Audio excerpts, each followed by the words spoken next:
Dari 273 anak-anak Jawa Barat yang terjaring di seluruh provinsi Jawa Barat dengan berbagai latar belakang, dengan berbagai kondisi, dengan berbagai keadaan, hari ini sudah tumbuh menjadi anak-anak yang sehat, memiliki visi dan memiliki harapan. Bahkan menurut saya jauh lebih baik dibanding yang tidak mengikuti pendidikan di Dodik, Lembang, Rindam 3, Siliwangi. Saya ucapkan terima kasih buat komandan, wakil komandan, dan para pelatihnya. Yang pertama, hari ini kita bersama-sama memperingati upacara kebangkitan nasional. Saat masyarakat Indonesia, masyarakat Nusantara disadarkan dari ketertutupan telinganya, dari ketertutupan matanya, dari ketertutupan hatinya, dari kebutaan matanya, dari ketulian telinganya, dari kebisuan lidahnya, dan dari ketutupan hatinya, di mana saat itu kita masuk pada sebuah fase kita ternina bobokkan oleh imperialisme kolonialisme yang menghamparkan lapangan pekerjaan, yang menghamparkan perkebunan, yang menghamparkan areal persawahan, yang menghamparkan areal-areal irigasi, yang menghamparkan areal bendungan. Tetapi mereka mengisi gedung sate ini, mereka mengisi gedung-gedung indah dan mewah di seluruh Nusantara. Tetapi gedung-gedung itu hanya memiliki hak mereka untuk melakukan pengelolaan keuangan, untuk melakukan pengelolaan kekuasaan, di mana seluruh hasil kekayaannya dinikmati oleh mereka dan dikirimkan ke negerinya, dan kemudian rakyat Indonesia hanya menjadi kuli dengan gaji yang terbatas, dan beberapa orang Indonesia yang tunduk menjadi kaki tangannya menikmati sebagian kekuasaannya, bahkan menikmati uang-uang yang seharusnya dibayarkan kepada para pekerja Indonesia yang lapar, yang hitam kelam terbakar, yang disebutnya sebagai rodi. Mereka mengambil hak-hak mereka dan dinikmati oleh mereka yang hari itu berkongsi dengan kolonialisme. Maka kesadaran itu tumbuh, lahirlah gerakan Budi Utomo, lahirlah gerakan Sumpah Pemuda, dan seluruh gerakan itu dimulai dengan sebuah kesadaran dan hilangnya rasa takut pada dirinya bahwa kita adalah pemilik hak dari negeri ini. Hari ini kita disadarkan pada sebuah peristiwa di mana kita sering buta mata kita.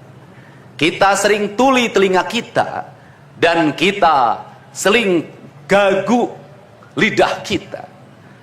Ketika anak-anak kita berteriak di jalanan, mengusung sangkur, membawa celurit, saling berkejaran, darah menetes di setiap sudut kota, motor-motor dibakar, orang menjerit penuh rasa ketakutan, kita hanya bisa diam. Ketika di sudut-sudut kota anak-anak kita menenggak ciu, ketika sudut-sudut kota anak-anak kita makan eksimer, ketika di sudut-sudut kota anak-anak kita makan minuman oplosan, mereka jatuh tersungkur, matanya merah penuh dengan rasa emosi, pulang ngamuk ke orang tuanya, kita hanya bisa diam. Ketika anak-anak kita menghabiskan waktu main game online sampai jam 4 pagi, tidak masuk sekolah, di rumah ngamuk, mengancam orang tuanya dengan pisau, menusuk kakeknya dengan sangkur, kita hanya bisa diam. Proses kita hanya dua, pidana dan penjarakan dalam penjara anak. Tetapi kita tidak pernah menyadari bahwa seluruh lorong-lorong kegelisahan mereka, seluruh hiruk pikuk jalanan tak membuat mereka nyaman. Sudut-sudut rumah menjadi neraka bagi kehidupan mereka. Lapang-lapang bola tergusur menjadi industri perumahan, pemukiman, dan pertokoan. Mereka kehilangan tempat bermain. Mereka kehilangan air yang jernih di sungai sehingga bisa mereka berenang. Mereka kehilangan gunung-gunung yang indah tempat mereka bercengkrama dengan alam. Mereka kehilangan sawah yang terhampar. Yang mereka lihat adalah kebisingan dan kebisingan. Bising di jalanan karena knalpotnya brong. Bising di rumah karena orang tuanya bertengkar. Maka mereka lari dalam lorong-lorong gelap. Digenggamnya handphone, diambilnya obat-obat terlarang, ditengahnya minuman dalam sebuah kelompok yang sama. Kita orang-orang yang terpinggirkan di rumah, kita orang-orang yang terpinggirkan di sekolah. Guru-guru telunjuknya menunjuk pada wajahnya, tapi tak bisa memberikan solusi kegelisahan jiwanya. Semua orang hanya memberikan pengamatan, analisis, kajian. Itulah metodologi yang dikembangkan bangsa ini. Tetapi tidak ada yang berani mengambil solusi, mengangkat mereka di sudut jalanan, dimasukkan ke barak, dididik secara militer, diarahkan menjadi anak-anak yang berguna. Kedisiplinan militer adalah harga mati bagi kemajuan bangsa, bukan musuh. Pandangan-pandangan buruk terhadap militer adalah pandangan-pandangan orang yang takut anak-anak Indonesia bangkit, yang takut anak-anak Indonesia mencapai kemajuan. Mereka takut bangsa ini menjadi bangsa kokoh dan tegap. Mereka ingin bangsa Indonesia menjadi bangsa pemabuk yang setiap hari mabuk akan ilmu pengetahuan, yang setiap hari bertengkar di TV, yang setiap hari bertengkar di medsos, sementara hamparan kekayaan alam diambil sama mereka. Janganlah kita menjadi antek dari bangsa lain, memporak-porandakan diri sendiri dan bangsanya dengan alasan pengetahuan, dengan alasan hak asasi manusia. Anak membawa motor di bawah umur adalah pelanggaran hak anak. Kapan kita bertindak? Dan selama ini kita membiarkan anak-anak nonton film tanpa didampingi oleh orang tua. Itu adalah pelanggaran anak, dan kita tidak pernah bertindak. Anak-anak di bawah umur merokok, minum minuman keras, itu adalah pelanggaran hak anak. Semuanya kita berdiam. Anak-anak main game online, nonton tayangan-tayangan dewasa lewat media sosial, kita berdiam. Negeri ini akan hancur manakala semua orang berdiam. Maka orang yang memegang kekuasaan harus menggunakan tangannya untuk merubah seluruh kemunkaran ini menjadi sebuah kebajikan. Kalau kita berkomitmen pada bangsa ini, problem anak-anak kita adalah mengkonsumsi tayangan yang bukan haknya di media sosial. Maka saya meminta peraturan pemerintah yang mengatur tentang itu segera dilaksanakan. Anak-anak di bawah umur tidak boleh mengakses media sosial yang bukan haknya. Seberapa besar pun gagasan yang saya gagas, seberapa kuat pun kekuatan yang saya bangun, saya tidak akan bisa melawan jutaan akun yang merasuki otak kiri dan otak kanan anak-anak kita. Untuk itu, pada saat ini sudah saatnya kita tidak saling menyalahkan. Untuk itu saat ini tidak ada salahnya kita mengambil tindakan berdasarkan perilaku kita masing-masing. Perilaku ekonomi menyebabkan anak-anak kita kehilangan ibunya karena pergi ke luar negeri. Perilaku ekonomi mengakibatkan anak-anak kita tidak pernah bertemu dengan ibu dan bapaknya karena mereka mencari rejeki. Mereka ada di pojok-pojok rumah bersama kakeknya. Kakeknya melarangnya dia main game online, melarangnya pakai motor jam 11 siang. Maka pisau dapur terhunus dan ditusuk seseorang kakek oleh cucu yang disayanginya. Kerangka pijak seperti ini harus dibangkitkan oleh kita. Semangat militer, bukan militerisasi. Kalau anak-anak dibangunkan jam 4 subuh, di mana letak salahnya dan di mana letak pelanggarannya? Kalau anak-anak dibangunkan, kemudian disuruh membereskan tempat tidur, apa salahnya dan apa pelanggaran hak anaknya? Kalau anak-anak disuruh sholat subuh, apa pelanggaran haknya? Kalau anak-anak mengikuti kuliah subuh, apa pelanggaran anaknya? Kalau anak-anak disuruh ngantri kemudian makan pagi, sarapan pagi dengan telur, dengan nasi, dengan pisang dan minum susu, di mana letak salahnya? Kalau anak-anak kemudian disuruh belajar, dan saat belajar duduknya bersikap, memandang ke arah gurunya, memandang mata gurunya, agar terjadi transformasi energi antara guru dengan muridnya, yang hari ini dihilangkan dengan digitalisasi, menghilangkan ruh spiritual konsepsi pendidikan kita, diganti dengan konsep pendidikan digital yang tidak lagi melahirkan hubungan emosional guru dan murid. Akhirnya murid-murid tidak menghormati guru-gurunya karena guru lupa mengekspresikan nilai-nilai spiritual dalam dirinya pada murid dalam ruangan yang hening, diganti dengan papan belajar digital. Di mana letak salahnya?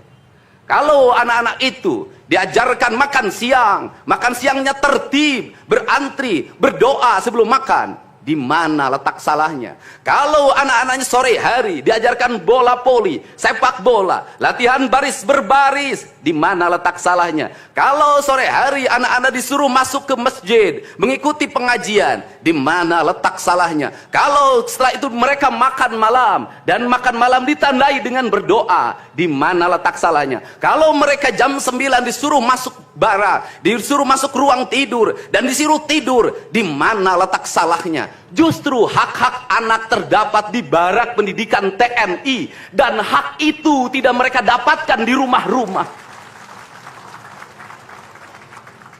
Di rumah-rumah anak-anak tidak bisa tidur malam. Mereka rata-rata tidurnya jam 4, jam 1 malam, jam 2 malam. Di rumah mereka tidak mendapat makanan yang bergizi karena serba fast food. Di rumah mereka tidak mendapatkan kasih sayang. Di jalanan mereka balapan. Mereka tidak mendapatkan ruang hidup tanpa gadget dalam setiap hari. Saya katakan, justru lingkungan kita hari ini, rumah, halaman rumah, kadang sekolah, kadang jalanan, bukan lagi tempat yang ramah untuk anak-anak Indonesia.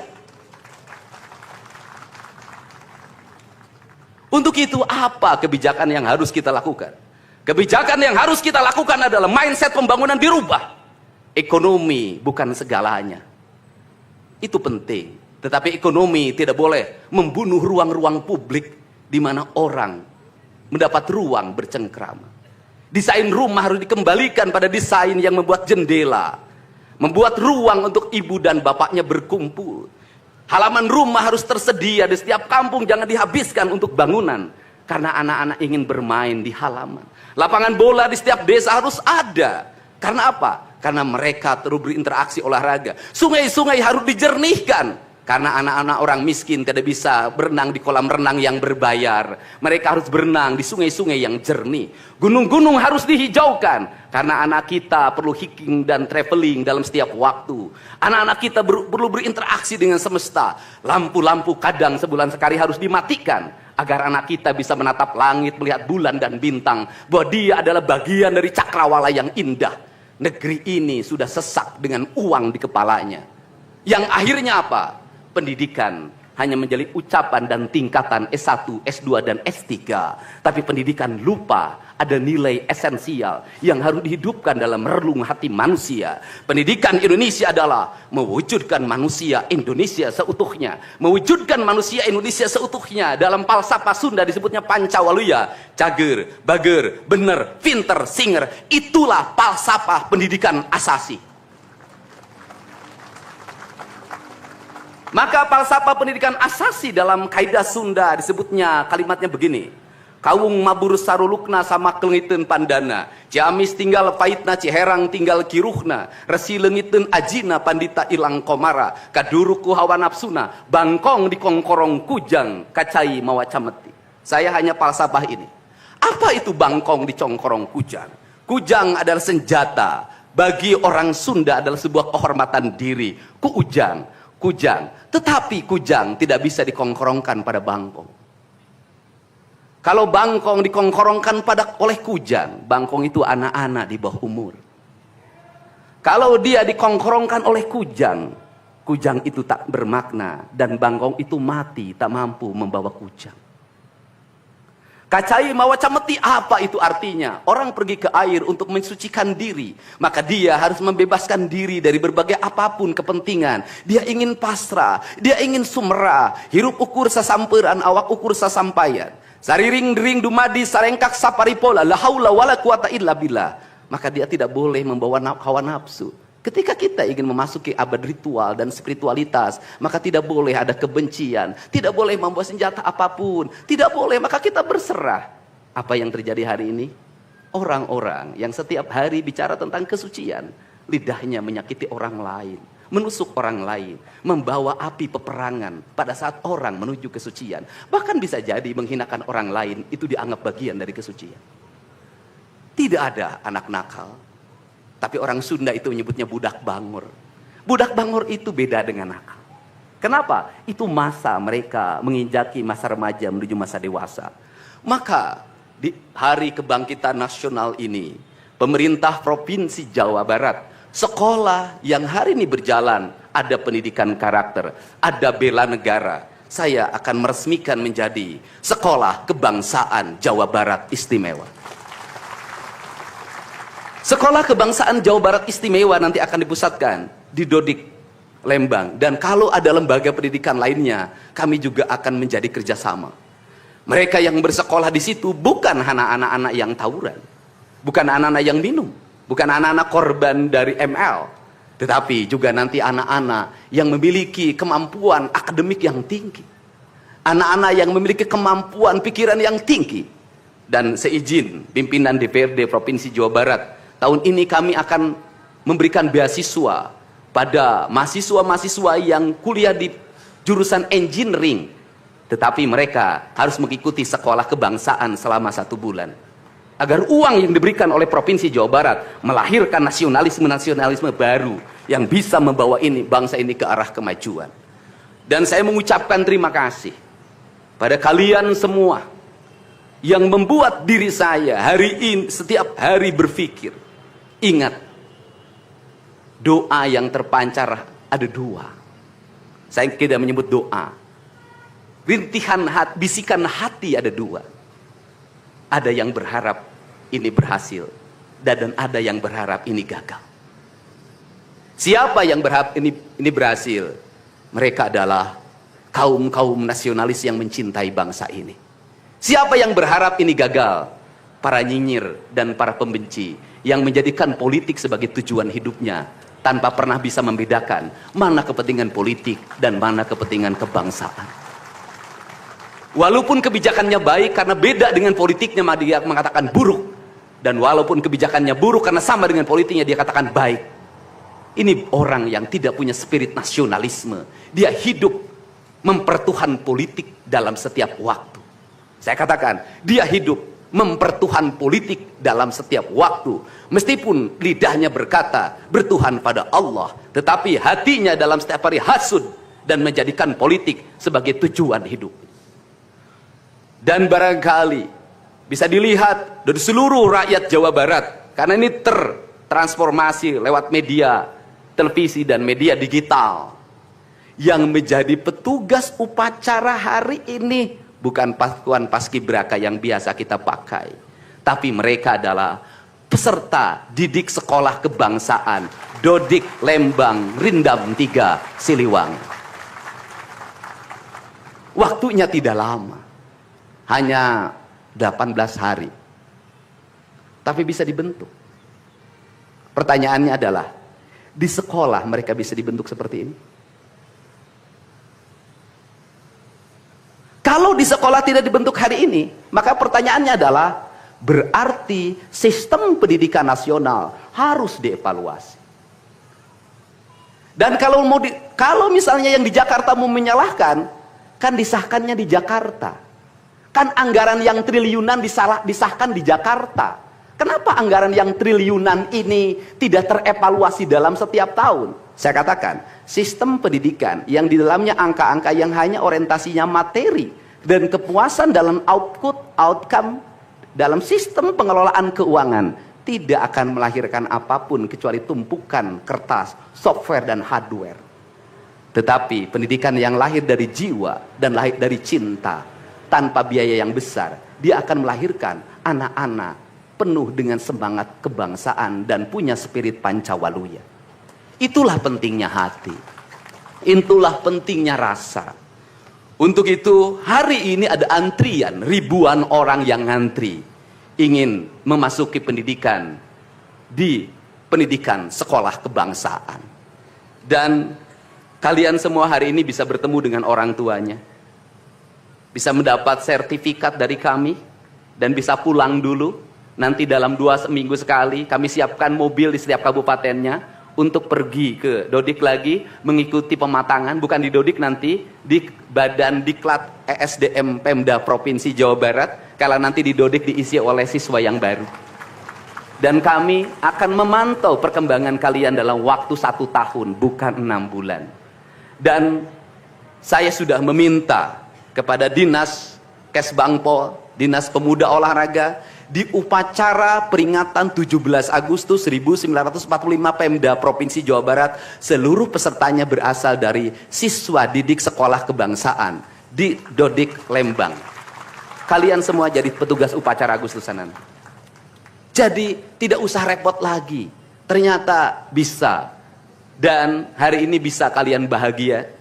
Saya ngasih bonus untuk petugas upacara dari Dodik ini 25 juta untuk dibawa pulang ke rumahnya masing-masing.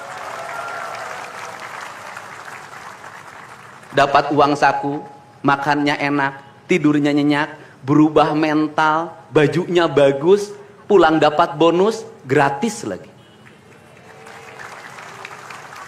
Dan tentunya buat petugas yang lain juga kita siapkan 25 juta. Nanti ditanya lagi, itu duit dari mana? Ladang ngonten. Saya selalu ditanya, Pak Dedi duitnya dari mana ngonten? Habis itu dimasalahin lagi, gubernur konten. Lebih baik dari jadi gubernur konten, punya duit diberikan pada rakyat daripada gubernur molor. Bener nggak? Ya kan, daripada gubernur tidur, gubernur protokoler, gubernur ingin dihargai, gubernur menghabiskan anggaran jalan-jalan ke luar negeri, teu hayang teuing aing. Kang Dedi masuk gorong-gorong, ya sebentar lagi akan saya naik ke pesawat. Jadi Indonesia ini perlu mental yang kuat kalau ingin melakukan perbaikan. Kenapa? Harus kuat menghadapi kaum nyinyir. Dan biarkan yang nyinyir suruh sakit hati selamanya. Karena Jawa Barat akan terus mengalami peningkatan pembangunannya. Ini baru 3 bulan. 100 hari itu tanggal 30 Mei. 100 hari kepemimpinan saya. Belum 100 hari sudah banyak orang yang kepanasan. Apalagi 5 tahun. Dan saya ucapkan terima kasih. Ini upacara yang spesial. Kita dihadiri oleh Korps Pasukan Khusus. Tepuk tangan semuanya. Ada Kopassus, ada Kostrad, ada Marinir, ada istilahnya apa sekarang, Kopasgat. Kemudian ada infanteri, ada cavalry, kemudian ada pasukan angkatan laut, kemudian juga ada Brimob. Tepuk tangan semuanya, keren. Dan kalian semua, para peserta, ini yang keren-keren ini anak-anak kita ini. Anak-anak kita yang keren-keren ini, kamu tengok ke kanan, tengok kiri sambil minta sama Allah, besok kamu yang berseragam seperti mereka. Tepuk tangan kalian semuanya, semangat! Semangat!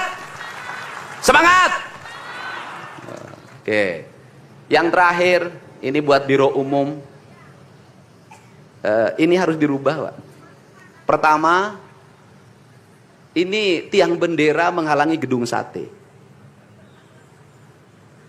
Benderanya nanti harus digeser ke sebelah sana. Dan nanti kalau upacara tidak menghadap ke sana, tapi dari sini menghadap ke sana.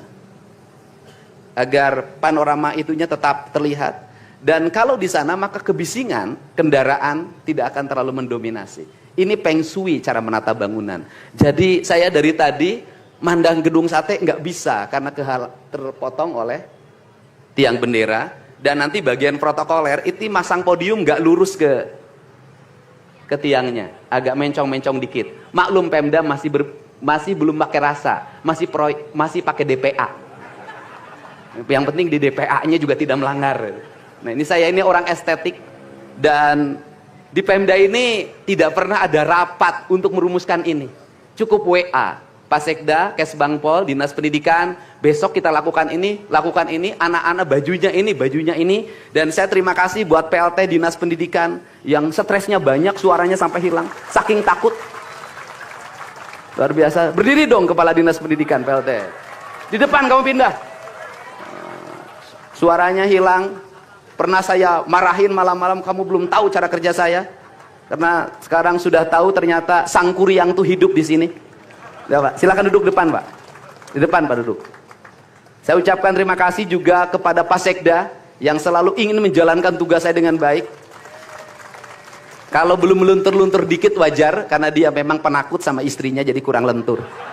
Kalau saya kan sudah sangat lentur hidupnya. Saya ucapkan terima kasih juga pada Kes Bang Pol, ini yang supporting sangat baik. Ini mantan, pindah Pak ke depan, Pak. Ini jajaran protokoler, dan saya ucapkan terima kasih pada Pangdam 3 Siliwangi yang support full.